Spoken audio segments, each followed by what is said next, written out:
안녕하세요. 오늘 저희는 당신께서 보내주신 아주 시의적절한 자료, 바로 이기덕 파산관제인의 임대인 파산 사건에서의 환가 문제 보고서를 좀 깊이 들여다보려고 합니다. 네. 이게 그러니까 여러 채의 빌라나 다가구 주택 같은 걸 가진 임대인이 파산했을 때요. 특히 임차인이 살고 있는 그 집들 있잖아요. 그걸 어떻게 처리해서 그러니까 어떻게 현금으로 바꿔서 빚을 갚아나가는지 그 과정에 대한 이야기인데 이게 생각보다 훨씬 복잡하더라고요. 네, 맞습니다. 특히나 그 자료가 초점을 맞추는 게 그 부동산이 한두 채가 아니고 여러 채. 거기에 임차인도 뭐 한두 명이 아니라 여러 명. 이렇게 얽혀 있는 아주 골치 아픈 상황이거든요. 그렇죠. 정말 복잡하겠네요. 네. 그래서 오늘 이 자료를 통해서 임대인의 파산 절차라는 게 임차인한테는 도대체 어떤 의미인지, 그리고 법원이 딱 선임한 파산관제인 있잖아요. 네, 그 재산 관리하는 대리인. 그렇죠. 그 임대인의 재산을 법적으로 관리하고 처분하는 대리인인데 이 파산관제인이 과연 어떤 방법으로 이 꼬인 실타래를 풀어가는지 그 핵심 위주로 좀 짚어보려고 합니다. 좋습니다. 당신께서 이 복잡한 상황의 진짜 본질을 이해하는데 꼭 필요한 정보들만 좀 명확하게 전달해드리도록 노력하겠습니다. 네. 자, 그럼 바로 본론으로 들어가 보죠. 임대인이 파산하면 파산관제인이 와서 재산을 처분하고 그걸로 채권자들에게 돈을 나눠주잖아요. 네, 그렇죠. 기본적인 절차죠. 그런데 이 자료는 특히나 임차인이 살고 있는 그 부동산, 이걸 환가한다고 표현하는데 쉽게 말해서 묶여있는 집을 어떻게 팔아서 돈으로 바꾸냐. 바로 이 문제에 집중하고 있는 거죠. 맞습니다. 환가, 현금화하는 거죠. 그러면 가장 먼저 생각할 수 있는 방법은 계약 해지, 뭐 이런 거 아닐까요? 파산 관제인이 그냥 계약 끝냅시다 하는 거요. 네. 이론적으로는 파산 관제인에게 임대차 계약 해지권이 입증합니다. 법적으로요. 아, 있긴 있군요. 네. 근데 현실적으로는 이게 거의 쓰이지 않는 카드예요. 왜냐하면 계약을 해지하려면 임차인의 보증금을 언제, 어떻게 돌려줄지 이런 걸 다 합의해야 하거든요. 아, 보증금 문제가 바로 걸리는군요. 그렇죠. 파산까지 간 임대인인데 보증금 돌려줄 돈이 있을 리가 만무하고 그럼 결국 파산재단, 그러니까 파산 관제인이 관리하는 그 돈주머니에서 줘야 하는데 다른 채권자들도 있고 하니까 이게 복잡해지는 거죠. 그래서 합의가 정말 어려워서 사실상 거의 선택하기 힘든 방법입니다. 하긴 그렇겠네요. 그럼 계약 해지가 어렵다면 파산 관제인이 쓸 수 있는 다음 카드는 역시 경매인가요? 경매가 제일 일반적일 것 같은데요. 네, 경매가 가장 흔한 방법 중 하나죠. 근데 이것도 파산 관제인이 그냥 자, 경매합시다 해서 뚝딱 되는 게 아니에요. 아, 그런가요? 네, 우선 그 집에 돈 빌려준 은행 같은 근저당권자 있잖아요. 담보 잡고 있는 채권자. 네네, 은행들. 네, 이런 담보권자들이 먼저 임의 경매를 신청하는 경우가 많습니다. 만약에 파산 선고가 나기 전에 이미 경매가 진행 중이었다면 파산 관제인은 보통 그냥 그 절차를 지켜보는 편이에요. 이걸 속행시킨다고 하죠. 아, 이미 진행 중인 건 놔둔다. 네. 근데 뭐 아주 특별한 사정이 있으면 중지시켜달라고 법원에 요청할 수도 있긴 합니다. 근데 그건 예외적인 경우고요. 그럼 파산 선고 후에 경매가 시작되는 경우는요? 그 경우에는 두 가지 시나리오가 있어요. 근저당권자가 경매를 신청하길 기다리거나 아니면 파산 관제인이 좀 더 적극적으로 파산법상의 임의환가, 그러니까 파산 절차의 일부로서 직접 경매를 추진하는 거죠. 기다리거나 직접 하거나. 그렇죠. 근데 이 자료에서도 지적하는 문제가 뭐냐면 근저당권자들이 경매 신청을 좀 미루는 경우가 있다는 거예요. 자기들끼리 눈치 보거나 하면서 시간을 끄는 거죠. 왜 미루는 거죠? 뭐 여러 이유가 있겠지만 예를 들어 부동산 시장이 안 좋으면 경매해봤자 제값 받기 어려울 것 같으니까 좀 기다린다거나 뭐 그런 거죠. 그러면 파산 절차는 계속 지연되고 임차인들은 더 불안해지고. 그쵸. 시간은 계속 하는데. 네, 그래서 이런 경우에는 파산관제인이 마냥 기다릴 게 아니라 좀 더 주도적으로 경매 절차를 이끌어갈 필요성이 커지는 겁니다. 그렇군요. 그런데 경매 말고 혹시 임차인한테 이 집 그냥 당신이 사세요. 이렇게 직접 제안하는 방법도 있다고요? 아까 잠깐 언급하신 것 같은데. 아, 네, 맞아요. 파산관제인이 임차인이랑 직접 협의해서 집을 파는 거죠. 이걸 임의매각이라고 하는데요. 이미 매각, 파산관제인하고 임차인하고 직접 거래하는 거네요. 네, 이게 이론적으로는 상당히 괜찮은 방법이에요. 왜냐면 임차인 입장에서는 자기가 살던 집을 경매 불안감 없이 확보할 수 있는 기회가 될 수 있고요. 그렇죠. 계속 살 수 있으니까. 네. 그리고 파산관제인 입장에서도 경매 절차에 들어가는 비용이나 시간을 아낄 수 있잖아요. 감정평가 비용, 공고 비용 뭐 이런 것들.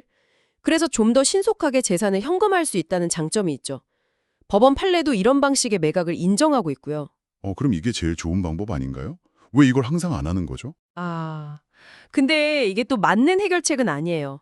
현실적인 어려움이 꽤 많습니다. 어떤 어려움이요? 예를 들어서 그 집이 여러 가구가 사는 다가구 주택이다, 빌라다 이러면 임차인이 한두 명이 아니잖아요. 그렇죠. 여러 명이죠. 그럼 그 집 전체를 한 임차인에게 팔려면 다른 임차인들의 동의도 필요하고 또 가격을 얼마로 할 건지 합의하는 것도 보통 일이 아니죠. 각자 보증금 액수도 다르고 사정도 다를 텐데요. 아, 그러네요. 다가구 주택은 정말 어렵겠네요. 한 사람한테 팔기가. 네, 그리고 더 결정적인 문제는 소위 깡통 전세라고 하잖아요. 임차인들 보증금 총액을 합쳐보니 집값보다 더 높은 경우. 네네, 요즘 그런 경우 많죠. 그런 경우에는 임차인이 집을 사더라도 자기 보증금도 다 못 건지는 상황이 될 수 있잖아요. 집값 빼고 남는 보증금을 받아야 하는데 집값이 보증금보다 낮으니까요. 그러니 선뜻 집을 인수하려고 하겠어요? 어렵죠. 하긴 오히려 손해볼 수도 있으니까. 그렇죠. 그래서 이런 여러 가지 이유 때문에 임의 매각이 생각보다 쉽지 않은 경우가 많습니다. 이런 일반적인 매각 방법들이 다 여의치 않을 때 정말 최후의 수단으로 쓰는 게 형식적 경매라는 데 있어요. 형식적 경매요? 그건 또 뭔가요? 이건 뭐랄까 공유물 분할이나 청산을 위한 경매처럼 법원이 어떤 실질적인 권리관계를 따지기보다는 그냥 매각 자체를 위해 진행하는 말 그대로 좀 형식적인 절차의 경매인데요. 이것도 파산 관제인이 활용할 수 있는 방법 중 하나입니다. 와, 정말 방법이 여러 가지인데 다 장단점이 뚜렷하네요. 그렇죠. 상황에 맞춰서 최적의 방법을 찾아야 하는 거죠. 자, 그럼 지금까지는 전세 보증보험이 없는 경우를 주로 봤는데 사실 요즘은 주택도시보증공사, 허그에 전세보증보험 가입하신 분들이 정말 많잖아요. 네, 아주 많죠. 이런 경우에는 상황이 완전히 달라질 것 같은데요. 이 자료에서도 허그 관련 내용이 꽤 비중 있게 다뤄지고 있고요. 네, 여기서부터 이제 또 다른 중요한 국면으로 넘어갑니다. 허그가 등장하면 상황이 훨씬 더 복잡해진다고 볼 수 있어요. 더 복잡해진다고요? 왜죠? 일단 임차인이 허그 보증보험에 가입했다. 그러면 계약 기간 끝났는데 2달 넘게 보증금을 못 받았다거나 아니면 집이 경매로 넘어갔는데 보증금을 다 못 받았다거나 뭐 이런 보증 사고 요건이 충족되면요. 네. 임차인이 허그에다가 내 보증금 대신 내달라고 청구할 수 있습니다. 이게 보증 이행 청구죠. 아, 그럼 허그가 일단 임차인한테 보증금을 내주는 거군요. 네, 그렇습니다. 허그가 심사를 해서 요건이 맞으면 임차인에게 보증금을 먼저 지급해 줍니다. 이걸 법률 용어로는 대위변제라고 해요. 대신 빚을 갚아줬다는 뜻이죠. 대위변제, 네, 들어봤어요. 그럼 허그가 돈을 내주고 그 다음은요? 허그는 그 돈을 그냥 손해보는 건 아닐 테고. 당연하죠. 허그는 이제 임차인을 대신해서 채권자가 되는 겁니다. 보증금을 지급함과 동시에 임차인이 원래 가지고 있던 권리들, 예를 들면 임대인에 대한 보증금 반환 채권이라든지 아니면 그 집에 계속 살 수 있는 권리, 임차권, 그리고 나중에 집이 경매로 넘어갔을 때 다른 채권자들보다 먼저 돈을 받을 수 있는 권리, 우선 변제권 같은 것들을 허그가 넘겨받게 됩니다. 아, 임차인의 권리를 허그가 가져가는 거군요. 정확합니다. 법적으로 구상권과 함께 이런 권리들이 허그에게 이전되는 거죠.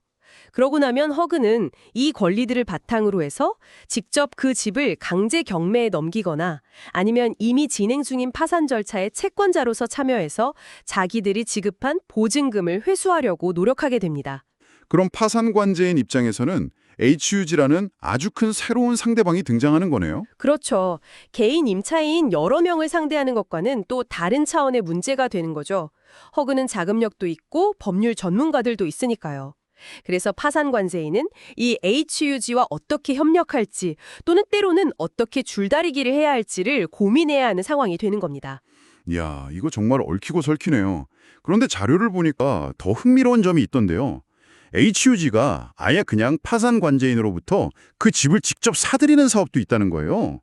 든든 전세주택 사업이라고 하던데 이건 뭔가요? 아, 네. 그거 아주 주목할 만한 제도입니다. 최근에 좀 더 활성화되고 있는 것 같은데요. 어떤 식으로 진행되는 건가요? 파산관제인이 이제 집을 팔아야 하잖아요. 그때 공매라는 절차를 진행할 수 있습니다. 공개적으로 경쟁 입찰을 붙여서 파는 방식인데 이 공매 절차에 HUG가 직접 참여해서 그 임차 목적물, 그러니까 문제가 된 그 주택을 사들이는 겁니다. HUG가 직접이요? 사서 뭐 하기요? 그렇게 매입한 주택을 허그가 관리하면서 주변 시세보다 저렴한 조건으로 무주택 서민들에게 다시 임대를 주는 거죠. 일종의 공공임대주택 같은 역할을 하는 든든 전세주택으로 활용하는 겁니다. 아, 공공적인 목적으로 활용하는 거군요. 네, 취지는 상당히 좋습니다. 파산 재산을 좀 더 원활하게 현금화하는 데도 도움이 될 수 있고 동시에 주거 취약계층에게 저렴한 주택을 공급하는 효과도 있으니까요. 근데 이게 모든 파산주택에 다 적용되는 건 아니겠죠? 물론입니다. 조건이 있어요. 일단 EUH가 보증사고를 낸 주택이어야 하고 수도권에 소지해야 하고 또 EUH가 해당 주택 전체 세대의 80% 이상에 대한 임차권을 이미 확보한 상태여야 하는 등 좀 까다로운 요건들을 충족해야 합니다. 80% 이상 임차권 확보라. EUH 가입자가 아주 많아야겠네요. 그렇죠. 그래야 EUH가 주도적으로 관리할 수 있으니까요. 그리고 매입 방식은 파산 관제인이 먼저 감정평가를 받아서 EUH에 제출하면 EUH가 그 감정가의 대략 80% 수준에서 입찰, 응찰가를 결정해서 참여하는 방식입니다. 감정가의 80%요? 이건 좀 논란이 있을 수도 있겠는데요? 네, 바로 그 지점입니다. 이 자료에서도 몇 가지 논의가 필요한 부분을 지적하고 있어요. 첫째는 그 감정평가 비용을 누가 부담할 거냐. 파산재단에서 부담해야 하는데 재단의 돈이 부족하면 그것도 문제죠. 그렇겠네요. 둘째는 그 80%라는 가격 수준이 과연 적정한가 하는 문제입니다. 이게 너무 낮으면 파산재단 입장에서는 손해일 수 있고 다른 채권자들한테 돌아갈 돈이 줄어드는 거잖아요. 그렇죠. 다른 사람들은 더 비싸게 살 수도 있는데. 맞아요. 그래서 혹시 이 EUH의 80% 응찰 방식이 더 높은 가격에 살 의향이 있는 다른 잠재적 매수 희망자들의 참여를 좀 위축시키는 부작용은 없는지 이런 부분에 대해서는 앞으로 좀 더 세밀한 검토와 논의가 필요하다는 지적이 있습니다. 하긴 공공적인 목적도 중요하지만 파산 절차의 본래 목적인 채권자 만족 극대화랑 좀 충돌할 수도 있겠군요. 네, 그런 딜레마가 있는 거죠. 아, 정말 복잡하네요. 이런 이론적인 설명만으로는 사실 감이 잘 안 올 수도 있는데 자료에 실제 사례들도 좀 언급되어 있죠? 그런 걸 보면 좀 더 생생하게 와닿을 것 같아요. 네, 맞습니다. 몇 가지 사례들이 나오는데 그게 현실의 어려움을 아주 잘 보여줍니다. 어떤 사례들이 있었나요? 예를 들어서 수십 채의 빌라를 소유했던 임대인이 파산한 경우가 있었는데요. 파산 관제인이 처음에는 일부 빌라를 임차인들한테 직접 팔려고 시도를 했어요. 아까 말한 임의 매격이죠. 네네. 근데 임차인들이 제시하는 가격이랑 파산 관제인이 생각하는 가격이랑 차이가 너무 커서 결국 협상이 실패했어요. 가격 문제로 안 된 거죠? 아, 역시 가격이 문제군요. 그렇죠. 그리고 다른 일부 빌라는 또 무슨 문제가 있었냐면 불법으로 증축하거나 개조한 부분이 있었던 거예요. 불법 건축물인 거죠. 아, 빌라에 그런 경우 종종 있죠. 네, 그러다 보니까 경매를 하려고 감정평가를 받았는데 불법 건축물이라는 이유로 감정가가 정말 터무니없이 낮게 나온 거예요. 거의 땅값 수준으로요. 이러면 경매를 해도 팔릴 가능성도 낮고 팔려도 제값을 못 받으니까 파산 관제인 입장에서는 정말 난감한 거죠. 와, 그럼 어떻게 했어요? 결국에는 여러 어려움을 겪다가 그 불법 건축물 문제를 안고서라도 사겠다는 제3자 매수자를 찾아서 어쩔 수 없이 좀 헐값에 매각을 진행한 사례가 있습니다. 헐값이라도 팔긴 팔았군요. 네. 안 팔고 계속 가지고 있을 수는 없으니까요. 파산 절차는 빨리 종결해야 하거든요. 또 다른 사례는 이것도 흥미로운데 어떤 15채짜리 빌라 전체 임차인들이 전부 다 HUG 보증보험 가입자였던 경우예요. 전원이요? 와. 보증금을 지급하고 그 권리를 다 넘겨받을 거잖아요. 그렇죠. 시간이 좀 걸리겠지만. 네, 그러니까 파산 관제인은 HUG의 그 보증금 지급 절차와 권리 이전 절차가 마무리되기를 기다리면서 HUG랑 계속 협의를 하는 거죠. 언제쯤 경매를 신청하실 거냐, 우리가 먼저 공매를 추진하는 게 낫겠냐, 이런 식으로요. 마치 HUG라는 큰 파트너와 함께 다음 단계를 조율해 나가는 모습을 보이는 겁니다. 아, 그럴 때는 파산관제인이 직접 뭘 하기보다는 HUG랑 보조를 맞추는 거군요. 네, 아무래도 HUG가 실질적인 권리를 다 행사하게 될 때니까요. 이런 사례들을 보면 정말 파산관제인이라는 역할이 단순히 법 절차만 기계적으로 따르는 게 아니라는 걸 알 수 있죠. 네, 정말 그러네요. 들어보니까 무슨 협상과 같기도 하고 문제 해결사 같기도 하고 채권자들, 특히 임차인들 설득도 해야 하고 가격 협상도 해야 하고 HUG 같은 기관이랑 조율도 해야 하고 정말 다각적인 노력이 필요한 자리네요. 맞습니다. 핵심은 그거예요. 주어진 상황 속에서 어떻게든 최선의 환가 방안, 그러니까 가장 효율적으로 그리고 가능한 한 높은 가격으로 부동산을 현금화할 수 있는 방법을 찾아내기 위해서 굉장히 전략적으로 움직여야 한다는 거죠. 네, 단순히 그냥 경매 넘기면 끝 이게 아니군요. 절대 아니죠. 이 자료가 거듭 강조하는 메시지가 바로 그겁니다. 임대인의 파산이라는 사태는 임차인을 포함해서 관련된 모든 사람들에게 정말 엄청난 고통과 혼란을 안겨주는 일이고 그 해결 과정은 법률적으로나 현실적으로나 지극히 복잡하다는 것. 네. 그렇기 때문에 단순히 경매 개시 결정만 기다리는 그런 소극적인 자세로는 문제를 제대로 해결할 수 없다는 거예요.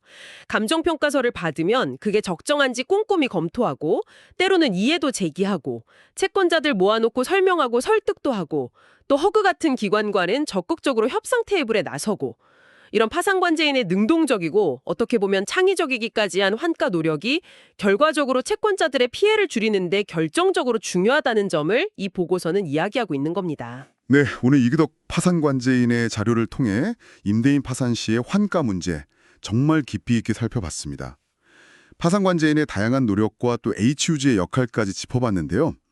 오늘 저희가 나눈 이야기들이 당신께서 이 복잡한 문제의 전체적인 구조를 이해하시는데 조금이나마 도움이 되었기를 바랍니다. 네, 부디 그러셨기를 바랍니다. 자, 마지막으로 오늘 이야기를 마무리하면서 당신께 이런 질문을 한번 던져보고 싶습니다. 물론 임대인의 파산이라는 이런 극단적인 상황까지 가는 경우는 많지 않겠지만요. 오늘 우리가 이야기 나눈 여러 복잡한 절차들, 또 다양한 이해관계자들의 얽힘, 그리고 예상치 못한 변수들을 보면서요. 앞으로 당신께서 임대차 계약을 맺으시거나 또는 부동산과 관련된 어떤 결정을 내리실 때 혹시 모를 잠재적인 위험에 대비해서 어떤 점들을 미리 좀 꼼꼼히 확인하고 또 스스로를 보호하기 위해서 어떤 안정장치들을 미리 마련해 두어야 할까요?